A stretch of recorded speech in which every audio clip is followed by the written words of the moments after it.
3, 4 months.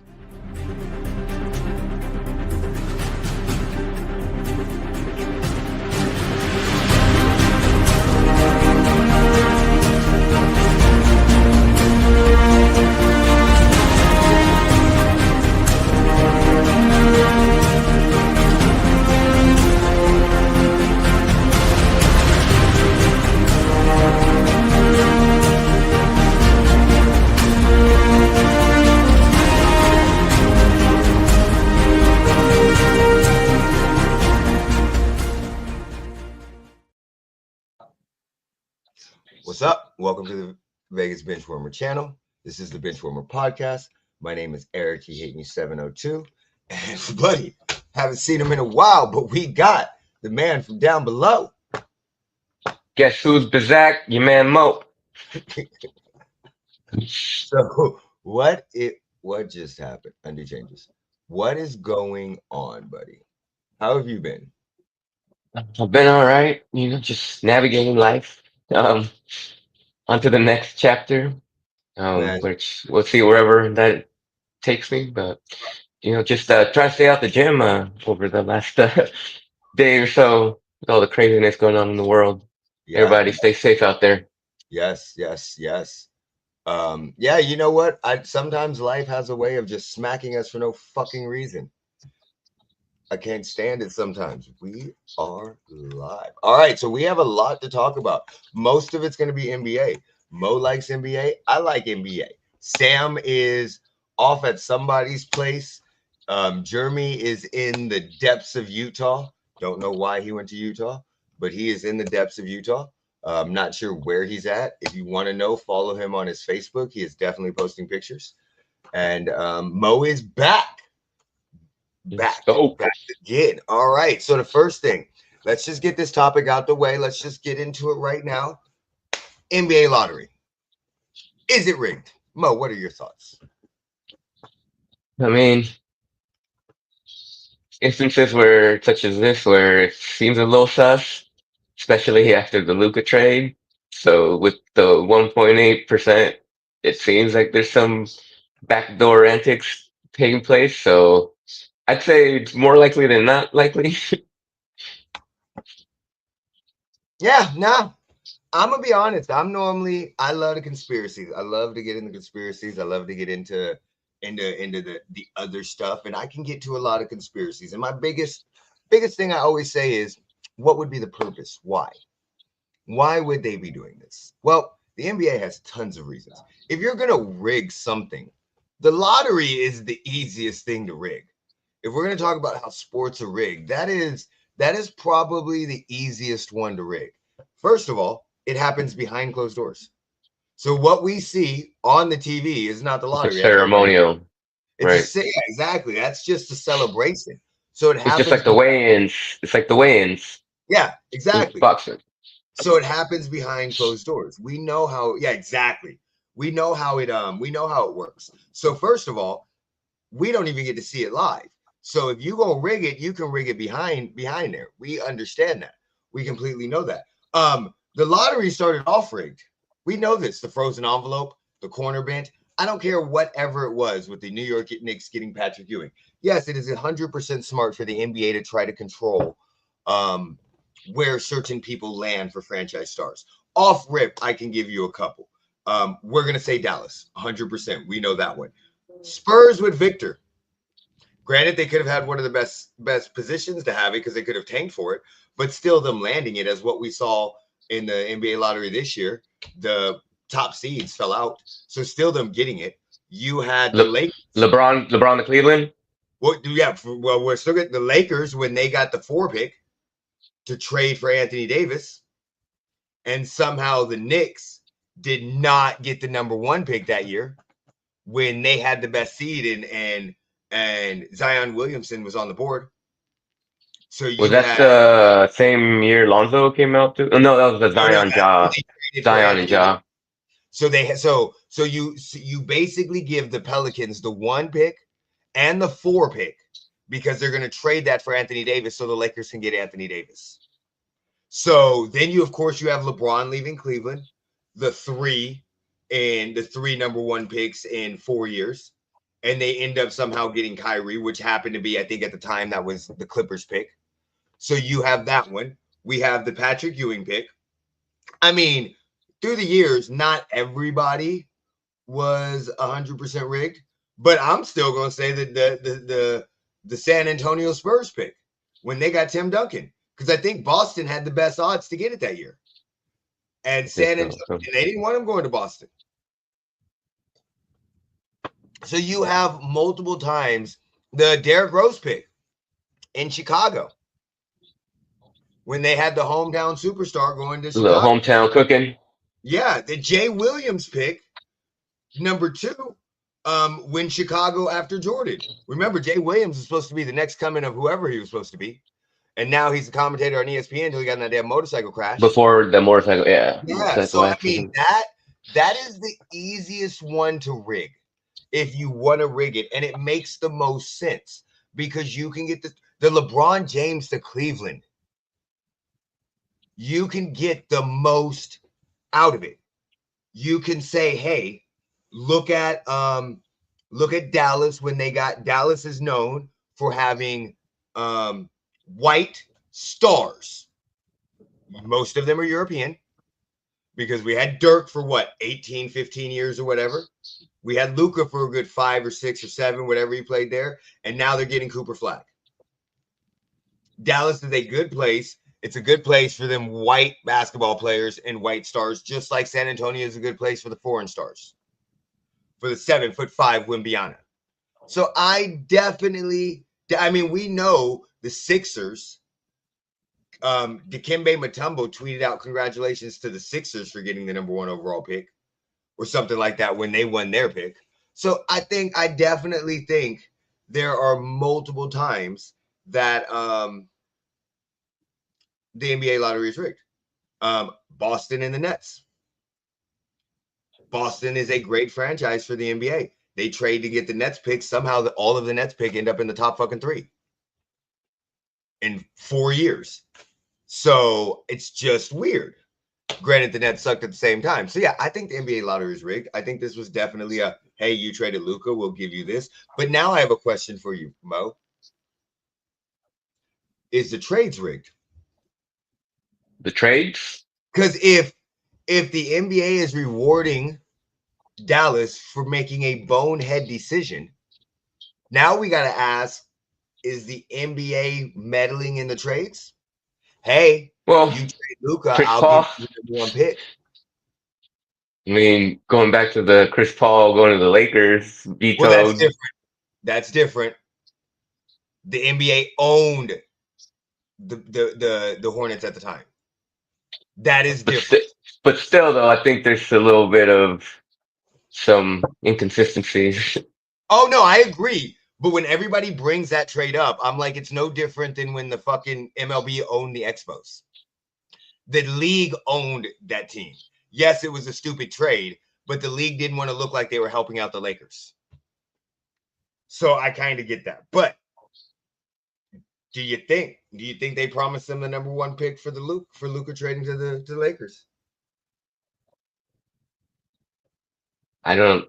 Is that like a handshake contract? We can't I put that don't shit in know. writing anywhere. But I literally just mentioned 3 or 4 times that a team has been rewarded with a pick right before or after a trade. So the Dallas Mavericks, the Lakers with the 4 pick, and then after LeBron left them. And somehow they landed the number 1 pick right before LeBron came back. And they traded that for Cleveland, for Kevin Love. So if we think the lottery is rigged, do we think some of these trades are rigged? See, this is where the conspiracy gets a little method. Yeah.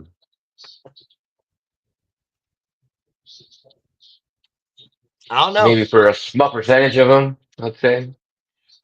This is the problem. I can't commit to that because now we're going down a rabbit hole. I can't commit to the fact that the NBA came to the Mavericks and said, hey, if you trade Luka, you'll get the number 1 pick as long as you don't make the playoffs. If you make the playoffs, there's nothing we can do. Because they had a shot to make the playoffs. I think what made it a little more suspect too was the fact that they didn't publicize It was just, done in the dark, and then everybody found out that they didn't really reach out to many other teams. Oh, the way they posted them? Yeah, yeah. So I mean that's again, that to me is because of that more to me is because of a young a young what is it? A young GM. GM got hosed by a more experienced GM and used their friendship. Oh, I didn't know Rob Palinka and him were friends like Oh that. yeah, they're friends from when they worked for Nike. When he Oh, Rob Palinka worked for Nike wait, too? no, Rob Pelinka was Kobe's agent. Agent. Nico Well, Nico was Harrison at Nike Nike, while he yeah, and was. so Oh, he okay, they okay, okay. Gotcha, yes. gotcha. So they were out supposedly at lunch when it started. So I think that was a GM taking advantage of a limited GM. Or That's what maybe he has some fucking dirt on him and blackmailed him. he could have. Either way, but I don't think that has as much to. But that's the issue. Let's see what some of these people say. Quick take: if Tatum out for a long time, can Jalen Brown handle being the number one? I'm gonna get into that, buddy. NBA lottery is rigged. Every big trade that the team that traded away always gets the number one pick. I sent you a Twitter DM. Who's you? Oh, Oh, I see you. it. I see it. I see it. Okay, so LeBron signs with the Heat. Cavs win the number one pick. Chris Paul traded to the Clippers. Pelicans win the number one pick. Anthony Drake. Yeah. No, 100%. I agree with you on that. I agree with you. And that's funny. I named three of these. I did not, but I did not name the Anthony Davis one with the Chris Paul being traded. Get rid of the lottery. Instead of having the lottery, have those teams play a little mini tournament for the number one draft No, pick. no. If I'm the NBA, I'm keeping the lottery. It's the only control I have. It's the only control that I can legally rig. I could have went to Nico Harrison and said, "Hey, trade Luca to the Lakers," and Nico could have said, "Fuck you, bitch. I'm not trading fucking Luca. I don't give a fuck if you give me Cooper Flag. Who? Who? No. If I'm the NBA, I can rig this and put people where I want to, or give them a shot to put people. And it only happens when there's a good player. That's the only time it really happens. Like, you don't see teams getting happy about the Anthony fucking Bennett draft, the Kenyon Martin draft. When Vince Carter got traded, the Toronto Raptors didn't get a fucking number one overall pick because nobody gives a fuck about Toronto. So you only control it in your major markets. So yes, I want all of my stars in LA, Boston, New York. Fuck Philly. Philly doesn't even get mentioned right now. They get no love in this NBA talk. But I want all of them in the major markets. And Dallas, no matter what anybody's saying, is becoming an extremely huge market. Dallas and Houston, especially with Austin being right down the street from Houston, and all of the social media influencers moving over there. Your Joe Rogans and all of them. So those are becoming big things. Tons of corporations are in Texas. So Carlton, Texas has tons of corporations because of the no state tax. So yeah, 100% I would want them there. That's why we need a team. So they can start sending us all the fucking players. I'm telling you, Supposedly, as soon as we up, get a team, watch. As soon as we get a team, within 3 years, we get the number one overall pick for a fucking superstar. Fuck LA. Everybody's leaving LA. Vegas is gonna become no, I don't want us to become the new LA. It's rigged. I'm predicting the Suns trade Booker and KD, and the Suns will get the no. So this is what I'm telling you right now. I'm gonna tell you how that's gonna work. Number one pick. No, they're not going. Nope. KD's going to the Warriors. KD's going to the Warriors.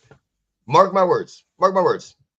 KD is going to go to the Warriors. They're going to trade Draymond Green, sign and trade Jonathan Kuminga, and throw in another piece besides Moody, probably like Moody or somebody else. And they're going to trade them to the Suns for KD. That actually would not be a bad trade. You get if Draymond Green, you get some toughness with Draymond Green. You get defensive presence with Draymond Green. Jonathan Kuminga can play your small forward or your four.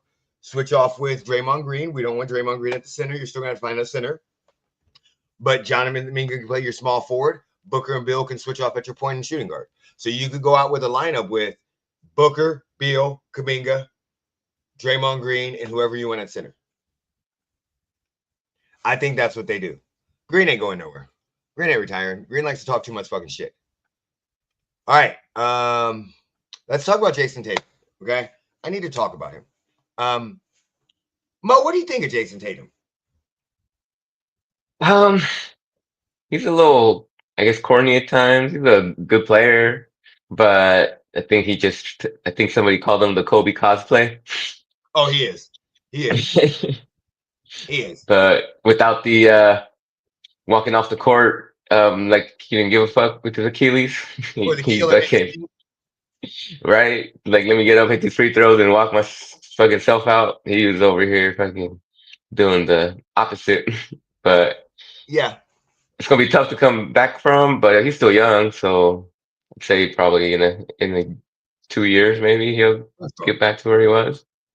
let's stop acting like the Achilles is fucking a death sentence, okay? Kevin Durant came back. Kobe came back from Achilles and ended up playing another year. And Kobe was fucking old as shit.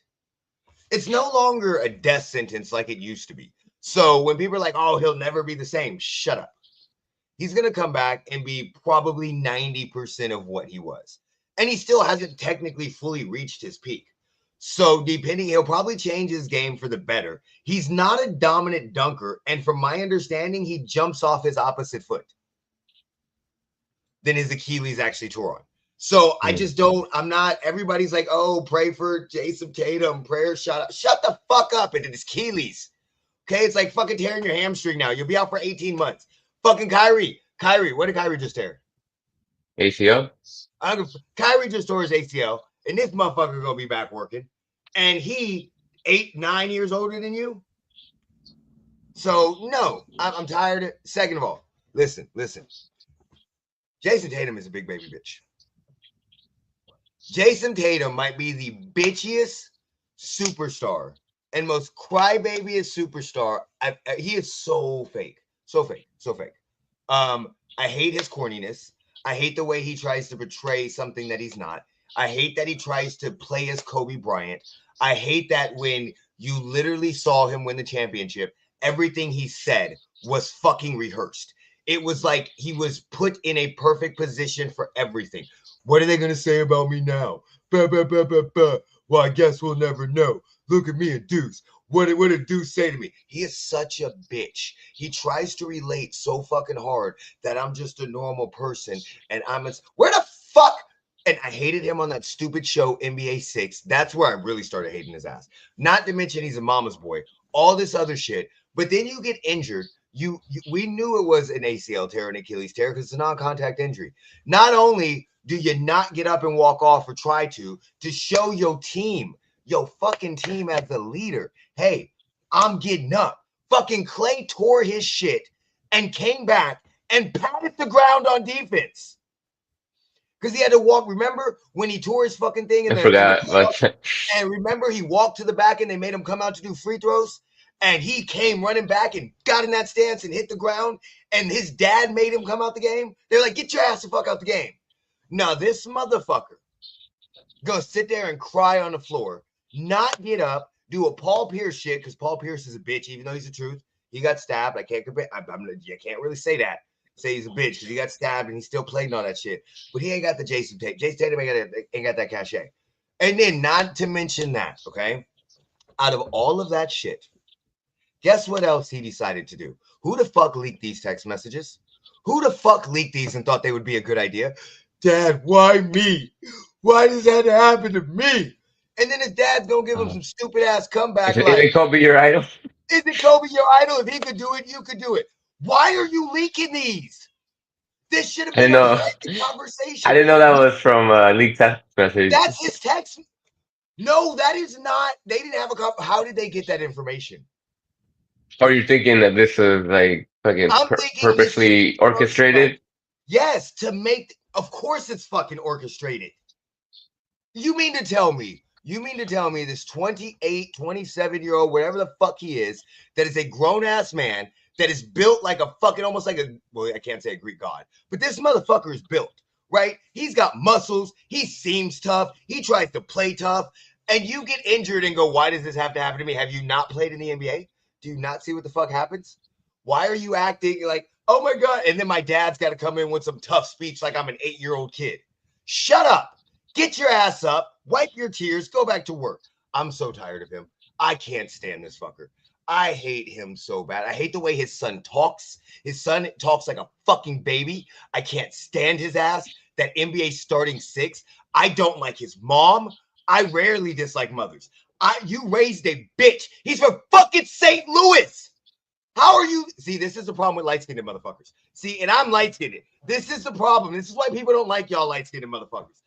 It's so bad. I can't stand What's his funny ass. is you went to high school with Matthew Kachuk, and it seems like Matthew Kachuk has a complete opposite persona as far as the toughness and Right. how everything goes. So maybe See, he's repping the Lou he better. likes it. He likes it. Dodgers. Yeah, I heard the Dodgers were doing good. I don't really. My baseball acumen is not what I thought it would be. Thank you, Abraham. As always, appreciate you, man. Doing great work in the community. But yeah, that's the problem. So I can't stand him. Now, the reason why that team is so good is because they do got a dog on their team named Jaylen Brown. He the dark skinned one. He the tough one. He the one that say, I don't ever win shit. I didn't think I was gonna win this shit. He the truth. Where Jason Tatum is carefully orchestrated to look fucking corny as shit. Looks like a fucking Carlton light-skinned Carlton basketball player. But do I think they can survive without Jason Tatum? Yes. So Yes. not in the series. No, we knew that series was over because you know why? Your leader got carried off like a bitch. So how the fuck that's like when you a kid and you see your dad get knocked out. You don't ever like kind of recover that. If your dad got knocked out by a smaller dude, you would be like, damn, my dad's a bitch. You don't look at him the same. That's what happened. Yeah, they came out and fought for game 5 or whatever and started talking all that shit. And then you saw the rest of the team came out and did nothing. Jaylen Brown was the only one that was balling. So I think once next season, they're going to have this me against the world mentality. Jaylen Brown going to take over because we don't know when Jason Tatum going to come back. And I think they're going to compete very, very well. I think the good thing that they have in the East is it's literally wide open. Like the Who this Celtics really just benefits is Derek White, giving what? him the chance to, well, Oh just yeah, if he exactly. gets more run. She took my exactly. So they have tons of players. They're gonna probably have to trade Porzingis. They're gonna have to make some off-season changes, but I don't think they're gonna be bad. They'll probably be a 3 seed next year. 2, 3, 4. I don't think they'll be a 1 seed. But as you can see, the East is wide open. The Pacers, yes, they're a dog. The Knicks are playing well. We don't know what the fuck's gonna happen with the Cavs. With Cavs are missing Garland. So we don't know what's gonna happen with the Bucks. Fuck the Sixers. And then we have who else? We got the Pistons that are coming. So that Mhm. they'll be able to stay afloat. And that might change the theory. What happens if Jaylen Brown leads them to like a 1 seed next year without Jason Tatum? Is his contract up soon, or Oh, he just resigned like a year so why ago. would he leave? Lead, Oh, he said lead if them he to a leaves them. top seed without Jason Tatum. Hmm. Oh, I'm fine with that. I'm fine with that because I think that's his role. That's his role on the team. So that's what they asked him to do. Jaylen Brown is not you have bitch ass Jason Tatum. So Jason Tatum that never wants to be like the man, even though he tries to act like the man. So he's gonna do a lot. They're gonna do a lot of passing, but I think that's Jaylen Brown's role. So when he in game the last game they just played, he had without Jason Tatum, he had 20 points, 6 rebounds, 6 assists. In the game they won, he had 26, 8, and 12. So as soon as Jason Tatum left, Brown literally, so you're right. The game Jason Tatum was in, 7 and 2. So 12 was his highest, 12 and 6 is his highest amount of assists the whole entire series. And what was it? 8 rebounds besides against the Magic and twice. So I mean he's averaging, don't rebound. He's averaging probably 7 or 8 rebounds in the playoffs. Did you give me more coffee? You're so amazing, man. So yeah, I'm not so sure about that. But I think they're gonna be fine. I think they're absolutely gonna be good. Um, question on Ant Edwards. Question for everybody. Me and Mo were talking about this. Mo, do you think Anthony Edwards could be the face of the league? I think so, as far as his play and how he's rose to prominence over the last few years. I just thought perhaps his off the court issues may lead Adam Silver to try to go in a different direction, but I know you felt otherwise and No, don't that's think that good. That's that'll what I'm be an saying. issue. The off the court issues is with his extra, his women that he told one woman to get an abortion, and then he paid 18 years of child support. So I think in this day and age, we look at some of these women differently. I think we know who gold diggers are. We know who these women are that are setting themselves up for life that try to make sure they get pregnant on purpose. Jalen Green, I know you will never watch this. Bitch, run. You should not be dating a woman 17 years older than you that was on fucking Basketball Wives and already divorced a basketball player and got a $20 million payout. You should not be doing that. So I think the media loves Anthony Edwards. I think especially it's funny. I think female reporters absolutely love him. Every time I see an interview with him, he makes them laugh. And I'm not saying that they're 100% attracted to him or they want that dick. I'm just saying I think he's pleasant with them and they actually like dealing with him. So I think the media loves him. You know that Stephen A. Smith and all of them love him. So I think that yes, he may have some issues where some of them women or some, as long as he keeps more of a clean slate, I think he'll be completely good. But I think he has to do a couple things. I think he has to lead his team to the finals this year. I don't care who he faces, Didn't but he say he didn't want to be the face? he does because he likes to stay at home. But if you watch the NBA starting six, I don't know if you watched that Netflix show. Watch I that. saw like one episode, I think. Just watch the show and look who comes away as a star. If you watched it and said Anthony Edwards does not look like a star, like he doesn't even pack his own clothes. He has somebody that packs his clothes for him because he hates fucking packing, and they're making fun of him about it, but he doesn't care. And it was just he's so down to earth. Like he's that guy that like Jason Tatum tries to be down to earth, and this guy really, really is. So I don't know if he will want to be the star, but sometimes you can't help it. If you become that, look at the shit that he's been doing. Like, okay, remember, as superstars, what do we want? We want toughness. We want them to want the best matchups. Take on. He literally said, "I'm happy to take on Kyrie," and then he walked it back after Kyrie gave him the business. When they said the Lakers are favored, he said they're supposed to be. LeBron's there. My job is to make sure that you guys are wrong. So he's really, really good. He's the face of real meaning of child support. That dude, child support, he paid 18 years and said, bitch, get. So I think if he does go to the finals this year, you don't have no choice. Yes, if Shea goes to the finals, you could 100% see Shea as a face. My son said something that I will never, ever live down. I cannot unsee, okay? He said that Shea Gilgeous-Alexander looks like Little Nas playing basketball. Little Nas X playing basketball. So if you just put those two next to each other, I died of laughter. He cannot stand Shea. But maybe you have Shea, but that's okay. But Shea's Canadian. So we want a face for USA. I want my face, and we don't have many options. I mean, when you look at it, we have fuck Jason Tatum. We have Ant, Jalen Brunson. Who else? What other American? Come on, somebody in the chat, give me it. Oh, I would much rather have Anthony over the face of SGA. I can't stand like bless you. I like the Thunder I like the way the Thunder play for on the court. I respect their game, but I hate them. I hate their stupid every time Shea does an interview after the game, the whole team's behind him. I hate their dumbass commercials. I hate the way they allow Chet to think it's okay that he's fucking from the hood. The motherfucker, you went to Gonzaga. Shut the fuck up. I hate that. I hate that. I hate a lot of shit about that team.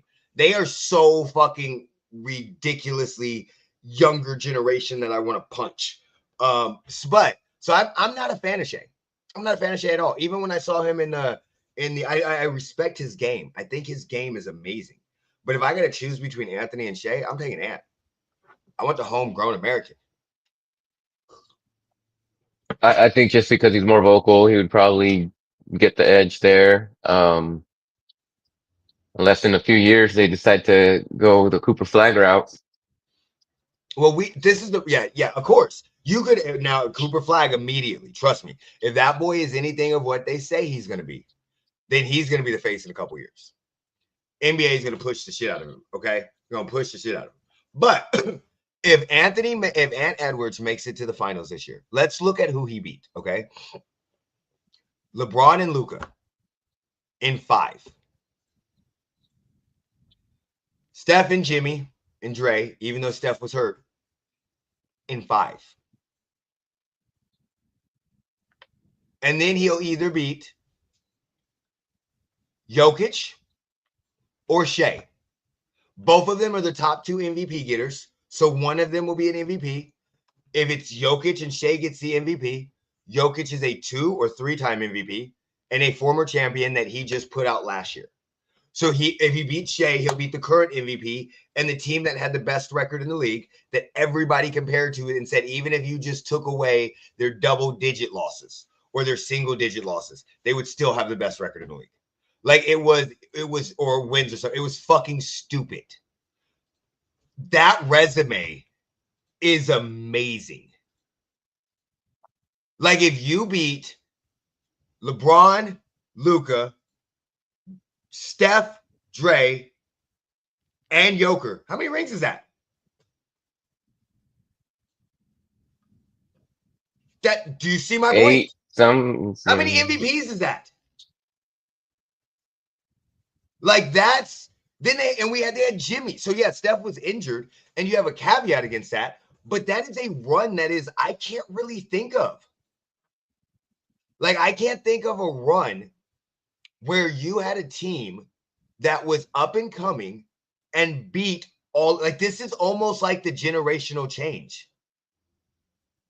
Like that would be fucking insane. Like when's the last time a young team? And remember, they traded Cat. It was a 6 seed.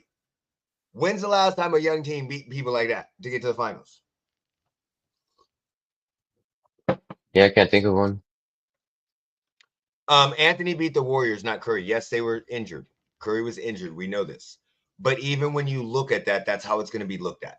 Just like when Curry beat the Cavs in the finals, in their first finals, he beat the Cavs. They had 2 injuries, Kyrie and Kevin Love. But we go back and say they beat the fucking Cavs. So in that scenario, that's yeah. So I just think it's going to be an amazing run if he happens to get there. Playoffs, I was wrong. You weren't here when we did the predictions. I was wrong. I had the Lakers going to the finals. Oh, same. Yeah, so I was wrong. I thought the Clippers would be the worst matchup for the Thunder than the Nuggets. I was wrong. I did not think the Timberwolves would get past the Warriors. I was wrong. I didn't think the Pacers would beat the shit out of the Cavs. I was wrong. I definitely did not have the Knicks getting to the conference finals. I was wrong. So you led this with here's what's gonna happen. Yeah, basically that's great. I don't fucking know. Like I don't know. The only But thing I that's got right was the Knicks. You know that's always your jinx. Series. That's the only thing I got right was the Knicks and Pistons would be a good series. Gonna harken back to the late '90s battles between the Pacers and the Knicks with your Dale Davises, Antonio Davis. Oh, I got the Pacers. I got the Sirs. Sirs are gonna beat that ass. They're gonna beat that ass. I would prefer to take the Pacers because I don't like Karl Anthony Towns and he's soft, and I don't want to hear Stephen A. Smith's mouth. Halliburton right now is cooking. Oh yeah, Tyrese is killing. He's killing. Kill them motherfuckers. And they healthy. So I'm good. I want the Pacers. And it's not just him doing it. Fucking Siakam's fucking hell yeah. They got other people that are stepping up. So no, they're playing. Turner's fucking playing out of his hand right now. And we forget who their coach is. Yeah, Jim Carrey's fucking. He gets so much. That dude gets that dude is so good and so forgotten.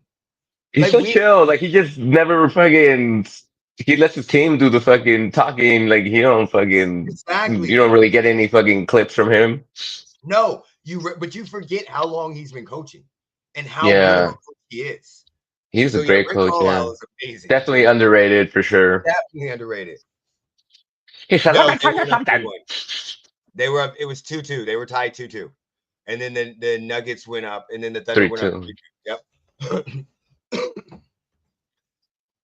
Because the Nuggets lost or the Thunder lost the first game. So yeah, I don't know. I'm hoping Shea the Thunder win just because I would prefer to see Shea versus Ant Edwards. I would prefer Yeah, to see that matchup. I would much rather. And can we give a round of applause for fucking Julius Randle? he's fucking balling That right dude, now. And that guy, I that know dude Rudy is Gobert gets like shit what on they a lot thought he too, was going to but he's doing the damn thing too. be. He taking wide open jump shots, shimmying, doing his little whatever the hell he be That's doing.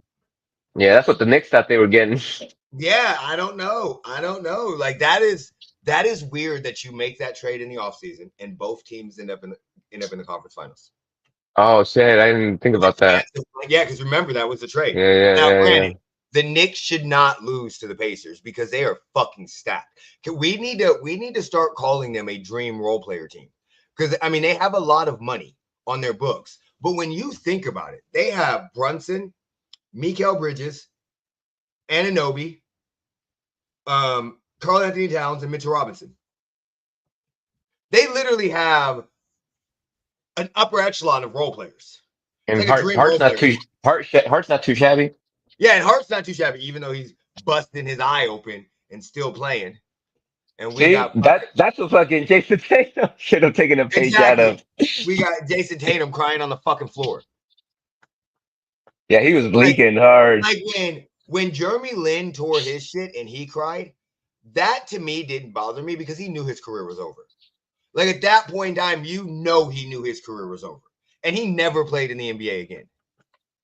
It's me. Is it me or Jokic being the player and the coach this Jokic is being the player and the coach.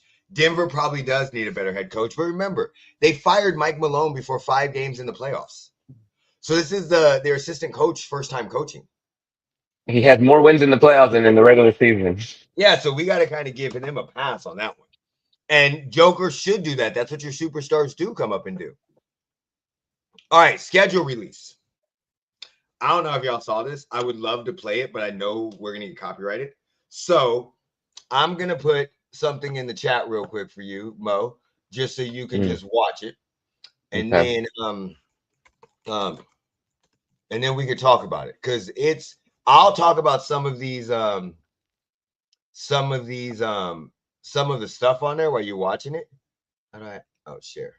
While you're watching it, I'll talk about some of the stuff in it. But this is the Chargers. If you have not seen it, please go watch the Chargers fucking schedule release on Minecraft. Okay, it is absolutely hilarious. They roast every goddamn team, and they do it very, very good. So when they're showing, first they start off with the Chiefs in Brazil using black magic they're doing Minecraft, getting the Ender Dragon portal, so they're using black magic. That's week 1. Then they have like the AFC manor. So week 2 is the Raiders. So then they show the Chiefs manor, the Chargers manor, and then they show the Broncos manor, and then they show the Raiders house as a fucking, if you play Minecraft, it's a dirt block house. So I mean, they throw shade at everybody. It is highly, highly, highly funny. How the NFC have the highest schedule? What do you mean by highest schedule? I didn't even watch the Chiefs schedule because it was stupid. It was completely stupid. But what do you guys think about the schedule release? Do you think it's becoming kind of I love the Chargers video, but do you guys think it's becoming kind of dumb? Do you think like I most of the was time I've never really gotten into it. Besides, I think last year I saw a few of them just because I was bored, just in going through social. But I'm more of the type of I get excited once the games are actually going to be nearing and starting. I guess I don't really like plan to attend too many games, so it may be different for me. I know other people that's when to start booking their flights and making that's because you're a Cowboys fan. travel plan. Um, I was excited to see that they're going to be coming here for week 11. So Yeah, because we're playing because them. Is Camejo still on? Thanks for the invite. Hopefully we Yeah, can still Cameo's still make on. that happen. Cameo, he wants to make he wants you to make that happen for the Oh, he for already the. said. He already said. So we should be good. There we go. Well, they got the Chiefs versus the Cowboys.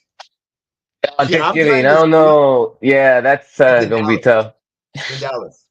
I'm trying to see Yeah. right now. So we have the Chargers, Chiefs versus the Chargers, September 5th. We could go to that game, man. That's in LA. Most of that stadium's gonna be Chiefs people anyway. No? Okay. They have the Ravens versus the Chiefs, Eagles versus the Chiefs. I'm trying to see. I don't want to go to the Raiders versus the Chiefs. Let's see. Colts, nope, nope. Chargers versus the Chiefs is December. Broncos and Chiefs on Christmas. So yeah, that would be. I don't want to go to LA though. Well, that's I'm saying we could go to another game as well, but it's just right down the street. It's a 4-hour drive. Do you see what I'm saying? Drive down Saturday night, drive back Monday. I don't, but yeah, I'm not. I like it because this is when we start looking at if we're going to go to any games. Me and Alyssa try to go to a Chiefs game on a regular basis. Tacos and we good to go. she tries to go on we try to go to a Chiefs game on a regular basis. We didn't go last year because we went to Cabo, or the year before because we went to Cabo. Last year we didn't go because I'd switched jobs and I didn't have the PTO.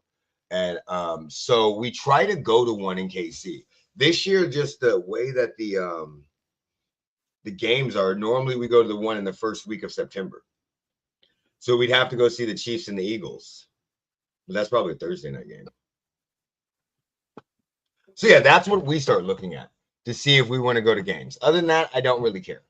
I mean, to see if there's any games close to us. So like if the Chiefs were playing in Arizona, maybe we go to Arizona to see the Chiefs versus Arizona. If they were playing in Denver, we could drive to Denver to go see the Chiefs versus Denver. No? I don't ever want to go to Denver. Man. Me neither.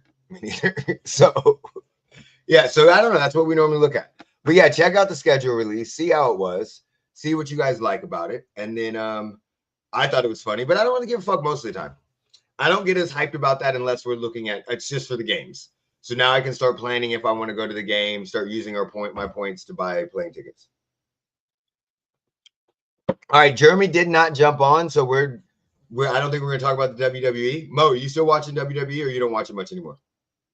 I caught a little bit of WrestleMania.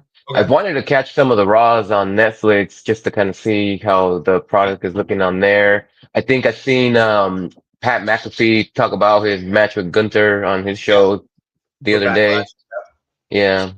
So yeah, just kind of been keeping tabs that way. I don't watch Raw live. I just wait till afterwards the next day and then watch it. I just go to WWE and it's under collection. So if you go to Mm. collection, you can watch it immediately after it streams. Because it's just when it's streaming, a lot of time freezes because there's a lot of people watching it. And then Oh, so it's not bad. It's 2 hours. It goes between like an hour and 45 minutes to 2 hours and 15 minutes.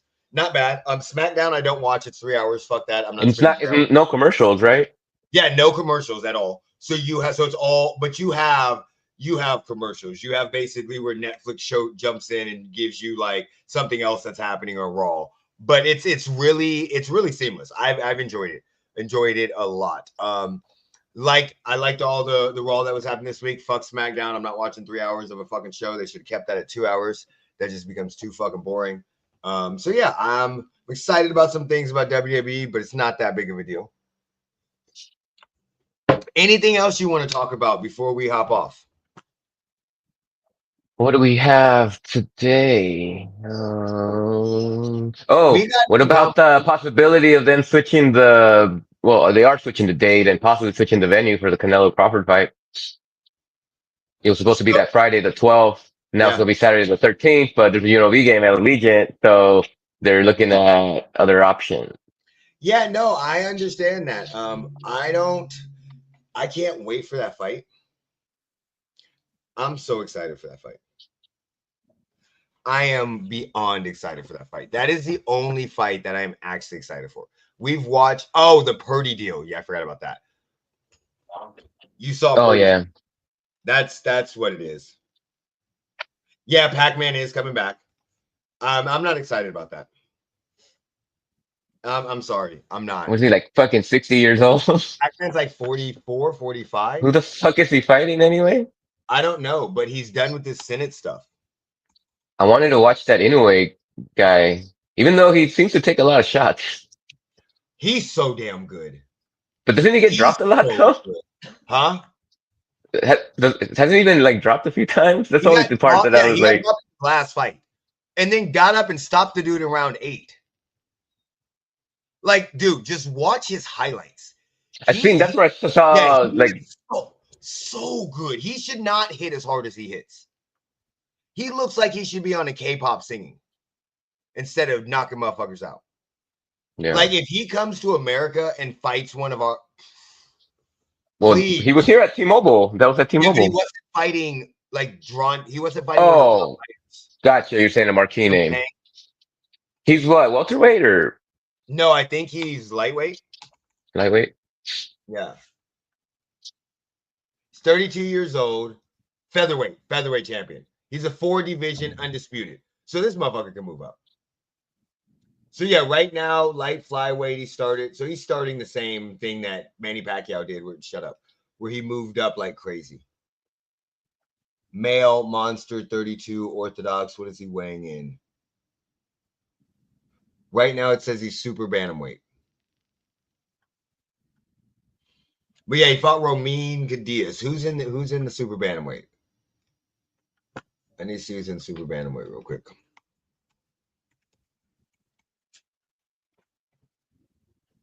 Bless you. Thank you. You're welcome. Oh, he's got to move up. He's got to go up. I hate websites and ads. He's got to go up. There's nobody really. There's some good people. Cardenas was a. What's the next weight class? Junior. I didn't say. Oh, junior featherweight. I need him to go up.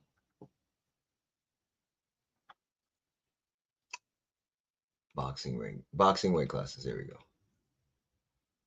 Dude, I fucking hate ads.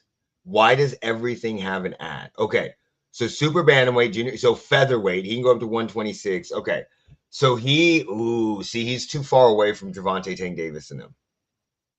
Oh, that'd be great. Yeah, but he's too far away. He's way too Yeah. far away from that division.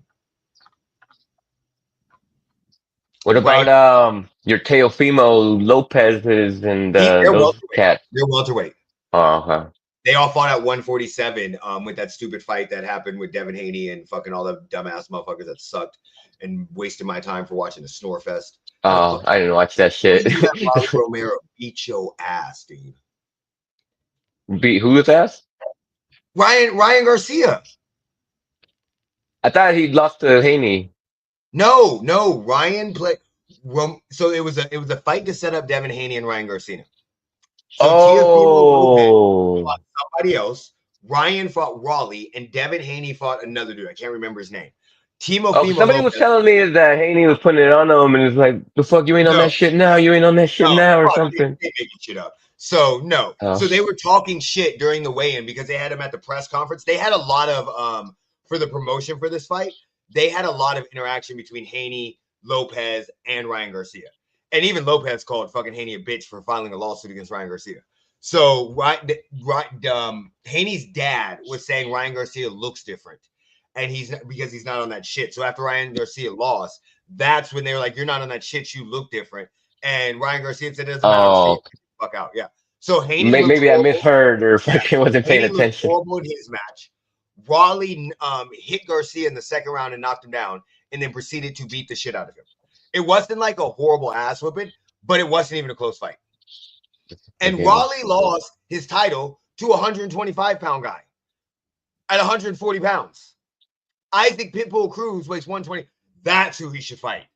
That is who Ngannou should fight. Yeah. Isaac Pitbull Cruz. That boy, I would love to see that matchup. Bring that ass here. Bring it here. I would love to see Isaac versus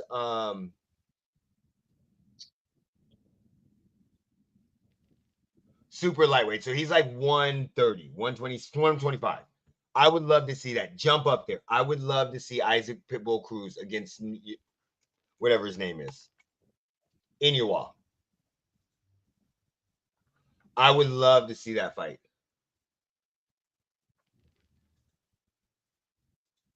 That'd be a great fight. Let's see. Canelo last fight, boring. Boxing needs to change to 3 boxes at the same time. And let's see. Triple threat match? So Canelo's last fight was boring for 2 reasons. A, the fighter did not want to fight. Same thing that happened with Jermell Charlo. You can't help it when somebody gets in the ring to survive. He was sticking. Now, if the guy was sticking and moving, totally different story. 2, Canelo's at that age now and that popularity and that confidence and swagger, very similar to Gervonta Tank Davis, that he just goes in and looks for one punch. So he's coming in and just one punch and then backing out. He'll throw 1 or 2, but it's not a whole bunch of combinations. It's not like No, waste your energy. Or when he fought Billy Joe Sanders. So that fight was a horrible fight. It was boring. Guy ran. Canelo wasn't interested in chasing the guy. Terrence Crawford fight and Canelo fight should not be boring. They're both coming to fight. But that's and let's talk about this real quick. Let's talk about this no running rule in boxing. Let's talk about this. They want to make a rule with no running. What constitutes no running? Yeah, that's weird. That's kind of like wrestling stalling, I guess. Yeah. So but you could see what stalling is. If I'm laying on the back and I'm not trying to advance at all, that's stalling. And most of us did it because we were fucking tired. Yeah. But what constitutes as running? Like, are we gonna say, okay, that guy, what he did, that would be running? Why don't they just make the ring smaller? Thank you. So because that is still part of the science. Like being able to move around the ring and hit and stick and choose when you want to come and stay out of range. Generalship. Not everybody's going to be a Roy Jones or Sugar Ray Leonard when they do this, or Muhammad Ali. But that's still, and then what happens if you're running because you're injured? Like you got fucking hurt, you got rocked, and now you're trying to get away and you're moving to regain your senses. Are we going to point? Are we going to point? Running, bitch, you want me to go in there and get knocked out? So I understand the constitution of the no running rule, but you're going to leave it up to the discretion of the referee. I'm telling you as an NFL football fan, please don't do that because we still don't know what the fuck the catch is, okay? So please don't do that, okay? We know if we're going to do that, we need a clear view. If you don't want running, make the ring smaller. But you can never stop that because in some instances, that is a great strategy. If I know somebody has low cardio and they're coming in and they gas out in rounds 4 or 5, I may just pepper my jab, pop, pop, pop, pop, pop, pop, pop, pop, and move out the way and let you come in, move, circle. So that way, once we get to round 5, 6, I'm destroying you just with 1-2s. Very similar to what happened with Conor and Floyd. So even though Floyd didn't run, he knew he couldn't hurt him, so he took the punches. But I'm not fucking doing that. There's a game called Fight Night Champion. And in Fight Night Champion, you're fighting Isaac Frost. In the very first 3 rounds, they tell you run. Because if he connects with you, you fucking instantly go down. Toast. You're toast. They literally tell you, stay away from him, run, move around the ring, don't do anything. Like most of the first round on hard, first 3 rounds, you're just doing this. So no, fuck you guys. I don't want to hear this no running stuff. Smaller boxing ring. I'm okay with that. I'm okay with the smaller boxing ring, but that's still. Or you can do it how they do the little fucking in the pocket drill where you have fucking 1 foot inside the tire. What do we want? That's what I'm saying. What do we want? Do we want to Slugfest? Do we want to change boxing completely to a sweet science and make it more like bare knuckle boxing, where they have a much smaller ring?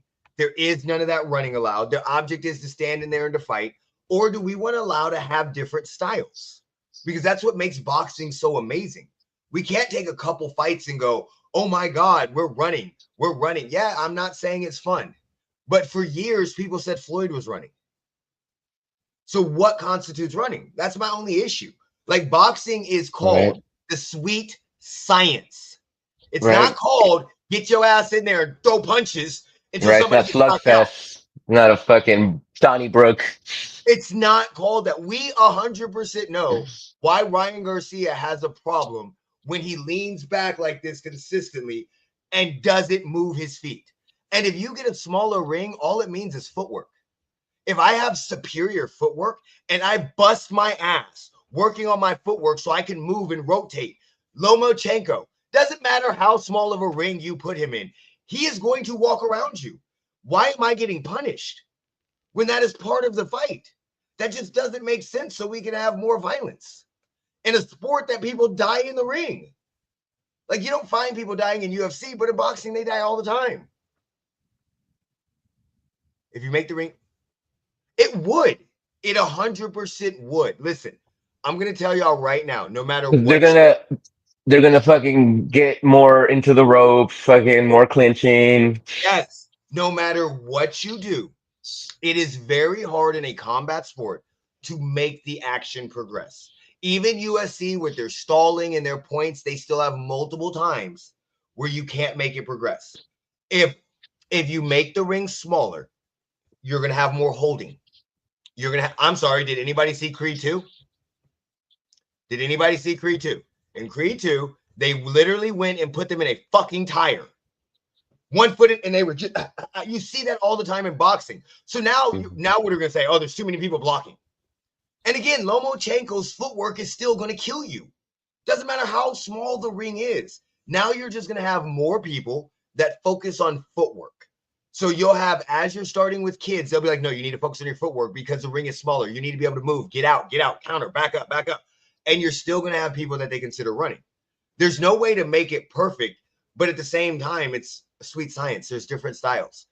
You have your sluggers. You have your outside. You have your boxer punchers. You have your, and it all depends on where you grow up. You grow up in Europe, you a lot of times have a different style than other places. And then you have people that make it amazing, like the Prince Nassim. He made it absolutely amazing. Until he got his ass fucking caught. Until somebody figured out how to fucking stop him. Guerrero Right? said, "Okay, that's something for your dancing ass." And once he figured out how to stop him, was there ever a problem with him again? No.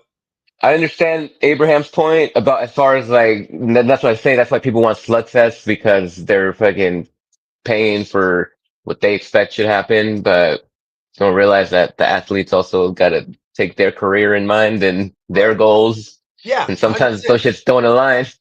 But let's be 100% honest. The prices aren't for us who are actually boxing fans. They're for casual people. Casual fans want knockouts. You're 100% right. Most boxing people, like I love the Errol Spence versus Terrence Crawford fight. That was an amazing fight, an outstanding fight.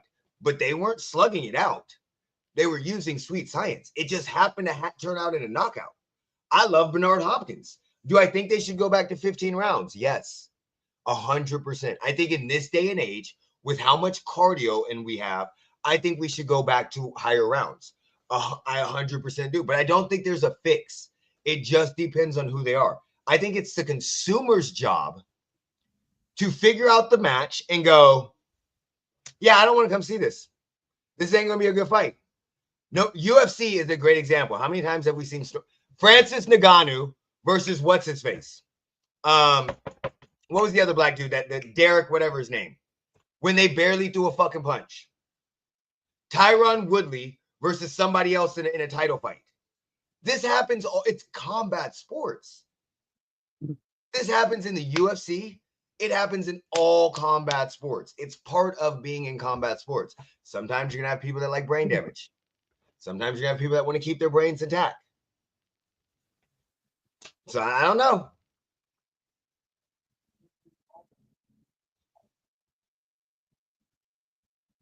But yeah, so I'm saying, but you see them go to decisions. I think a lot of it, I'm going to tell you what we need to do. I'm going to tell you the easiest way. This is the biggest fix for me. First of all, biggest fix, right? This is the only fix I think boxing needs. And I watch Showbiz Box or whatever all the time. I see him. He is amazing. Shout out to him. If y'all want some real insight on boxing, watch him. He has inside and outside. Very funny, very entertaining. But I'm going to fix this real quick for you. Get rid of all the champions. Make one champion in each division. Make less divisions. We're done. We're done. You will not have as many boring fights. Instead of having a division every fucking 5 pounds, make it every 10 pounds. You won't have as many fights. You're not going to have as many weight bullies because of the fact that if I weigh like 147 or Devin Haney's been a weight bully when he was at 135 or whatever the fuck he was. He can cut down to that. But you're not going to have that because there is no 135. I'm not cutting from 145. I'm cutting to 130 or 140. I'm not cutting to an in-between weight so I can gain. That's why we have all these rehydration clauses. And then you'll have more fighting and follow your rankings. Get rid of the fucking WBC, WBA, all of that shit. Hey, y'all get each one fucking division, one belt. We'll switch it off.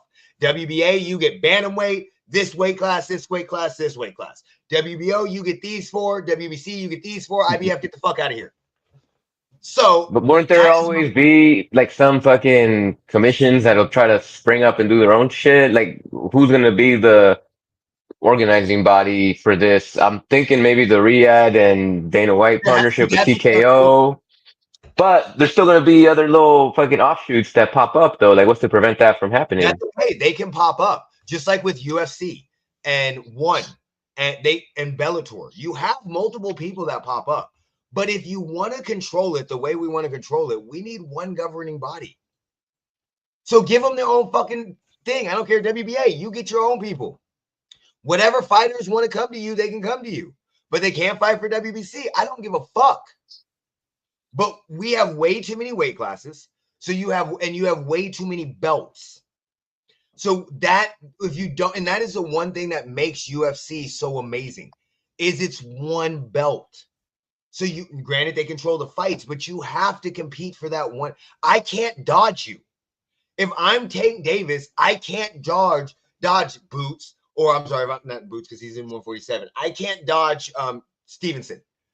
There's one belt.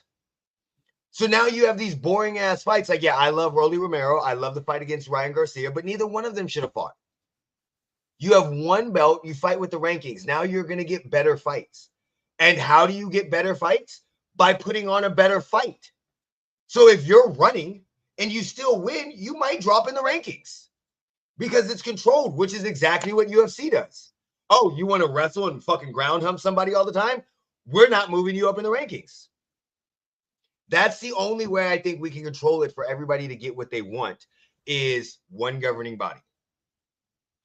Get one governing body, and if offshoots pop up, who gives a fuck? The fighters decide where they want to fight at. So if you have, and we have this with your promotions. Oh, we have Al Heyman promotion and this. Just fucking do that. I don't care. It's the same thing as UFC. The money team, get your own fighting stable. And you can have crossover fights, but we just need one belt and lower weight classes. We don't need 80 weight classes. Go every 10. Fuck, go every 15. We're not kids. It's not wrestling. I'm not in fucking high school. If you can't make that weight, guess the fuck up. Get up. And then you'll have better fights. Blood sport rules. Let's go, Frank Dukes. Frank Dukes. For what they get paid, y'all. Safety rules don't apply. The people.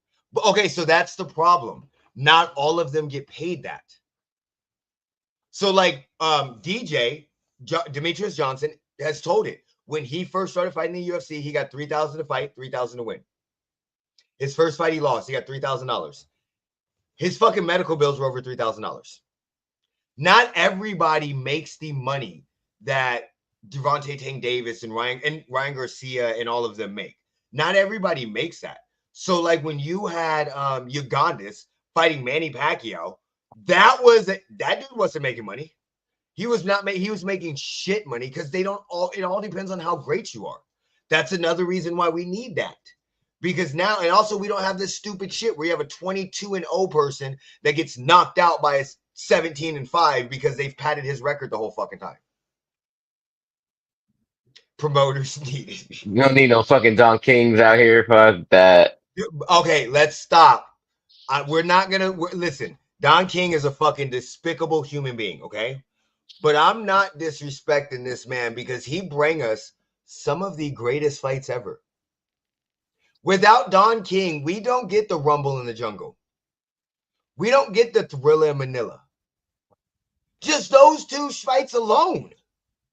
We don't get those promotions. We might not even get young Mike Tyson. Because he had that thing. But remember, he took over. Now, granted, Mike Tyson turned crazy because of Don King. But some of his crazy shit is what we remember the most. Remember him biting Holyfield's ear? Remember him talking about he's eating people's children? All due to Allah. So I don't know if, I'm just saying, I like Don King is a despicable human being and one of the lowest of moral people. But damn, he could put on some fights. I mean, I'm saying like we can have a good promoter and not have to have all that extra shit. I don't know if he could be a good promoter without doing all that extra shit. I'm just talking about stealing from fighters and shit. You gotta be a, where the fuck was Rumble in the Jungle again? Where the fuck was that fight held Zaire? again? You gotta be a scummy motherfucker to hold a fight in Zaire. Well, wasn't there like some shit with the government there? And they were saying the fucking floor that the fight was on was covered in blood like weeks before then. You've got to be a scummy ass, low life motherfucker to go to a place where all black people are getting killed and you black people talk about this is the mother of America and selling it as a black paradise. When you know there are human rights violations. Al Heyman wouldn't have went there. And that was the whole point of the fight. We're going back to the motherland. Ali, Boombaye, Ali, Boombaye. Like, we got some of the greatest chance. Well, that's kind of similar to Riyadh season. They're sports watching. Again, but Riyadh be fucking up. Riyadh hasn't learned yet. So Riyadh is fucked up twice. But they have fuck up money, so they don't give a fuck. You just keep trudging along. But like Riyadh held the fucking the fight that we just had now, the snooze fest in New York City with Ryan Garcia and Rolly Romero, because they pay for fights they want to see. Mm-hmm. Do you see what I'm saying? They pay for fights that they think is going to be money makers, and a lot of time they're paying it based off of name value. Because if they think they're going to be money makers, they're thinking that the crowd wants to see them too. I know, but it's based off of name value only. Like if you absolutely think about it, the Usyk versus Tyson Fury, we love that fight. But do we give a fuck about Anthony Joshua and Francis Ngannou? Slightly, I guess. The only thing that was great about Fury and Ngannou was Ngannou knocked him down and almost won. But nobody really gave a fuck about that fight beforehand. Like I think it was just more the novelty of seeing Ngannou cross over. What are you talking about? Go to Boy Promotions before he went to cocaine. He's always been a cocaine addict. Right? When did he stop? He's always been sus, okay? We all know he's sus. Again, okay? So let's talk about running. Here we go. Oscar De La Hoya versus Felix Trinidad. So when they fought, Oscar was whooping that dude's ass. He was peppering him. In, out, bah, bah, bah. In, out, bah, bah. And then he thought he had it in the bag. And he decided to run for like the next 3 rounds. And he lost. That's how it should be. You run, you get in trouble. You lose. These motherfuckers aren't winning the fight. We just want people to go in there and get brain damage. That's all I'm saying. That's a good example. You run, you lose. And I'm sorry.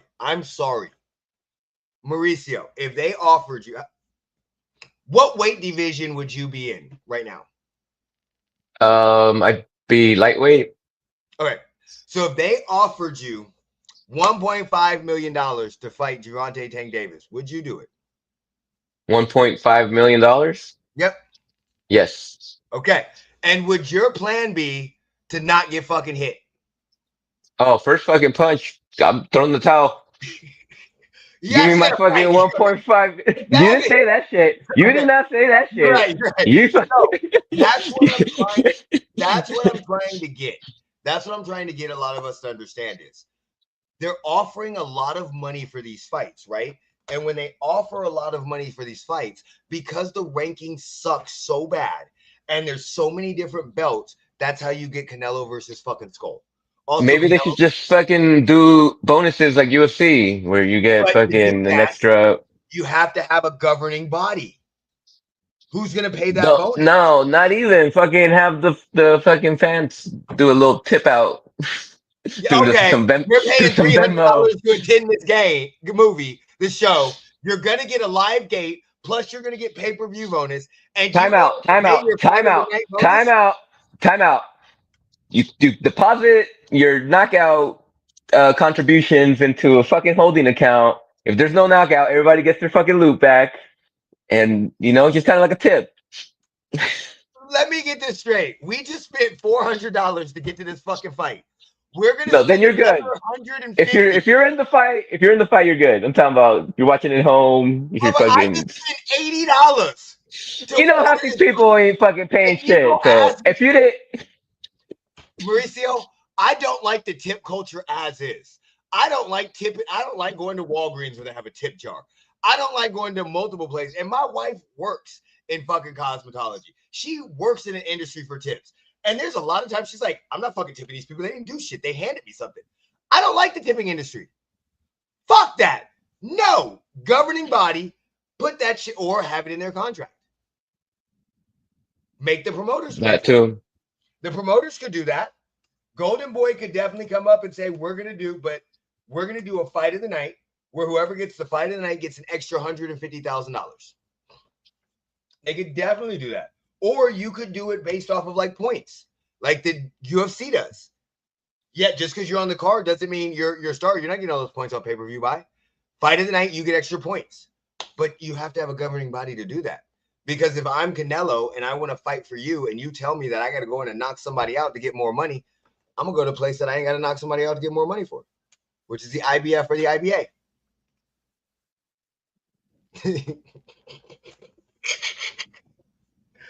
So yeah, that's my biggest issue with there's the way I solve all of this in boxing, governing body. I don't care if Saudi does it, but get us one governing body or a couple.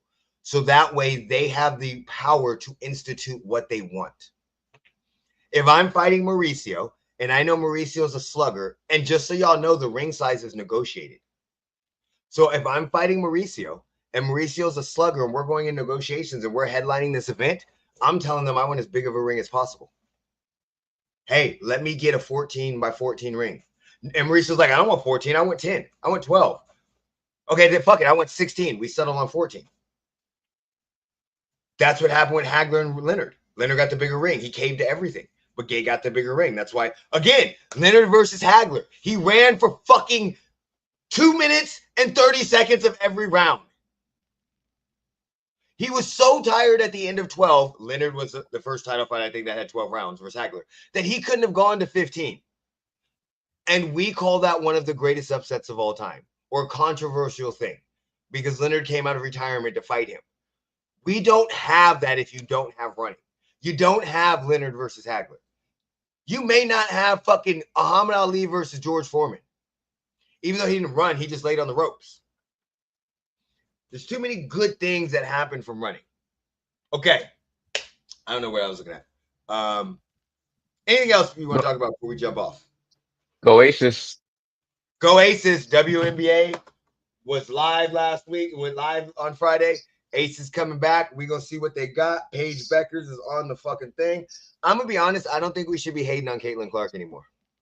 I don't know why she's getting a lot of hype for MVP though. I think it's still gonna be probably Asia or fucking somebody from the Liberty or So as she's the getting front hype. runners. She's getting hype for MVP. No different than we have people, all the hypes that you get in early NFL and stuff like that. They were in the playoffs last year. It's a second year in her league. They literally should take a bigger step, depending on what ends up happening with them. So if they do take a bigger step, that might be because of her. They're thinking she's going to take a step forward. Doesn't mean she's going to get the MVP, but based off of what we saw last year, if she takes a step forward, how is she not in the conversation? Yeah, I'm just thinking though that there'll be a few more vet There will. There that 100% will be. Bree, Stewie, Asia, Kelsey Plum may get MVP consideration because she's with the Sparks now. And Derica Hamby, big baby bitch. She lost her trial. Well, she was told they dismissed the lawsuit from her suing the WNBA, but they told her she could still sue the Aces. So Yeah. I don't think it's You know what? all the way done, but it's gonna be done. It's done. It's done. It's done. It's done. She's gonna sue the Aces, and then they're gonna be like, "Okay, you're done." When I'm telling you right now, this might have been the stupidest lawsuit I've ever seen. Because if you went to an Aces game when De'Erica Hamby was there, the way the Aces treated her daughter was asinine. All you have to do is go to any video clip and you will see her daughter at every fucking game. You could not tell me because you got pregnant and all this other shit when we treated you like family. Your daughter went on every road, plane, all of that shit with you. Like, no, fuck that big baby bitch. Aces back to the playoffs, definitely. Back to fucking finals. Let's get another fucking ring. Fuck the bullshit. We got to get our win back. All right. Anything else you want to jump into before we get off? think that does it, but good to be back. Hopefully I can make more showings the next few weeks. Sounds good. Just like the Golden Knights. I'm out, fellow. I'm out too. Golden Knights get Yep, done. it's brekkie time. All right. Well, everybody, I hope you have a wonderful day. Be safe out there. Mo, whenever you're ready, you can take us out. All right, y'all. Take hug. What was I gonna say? Be safe out there. It's a crazy world. Hug your loved ones. And put me and Coach Peace.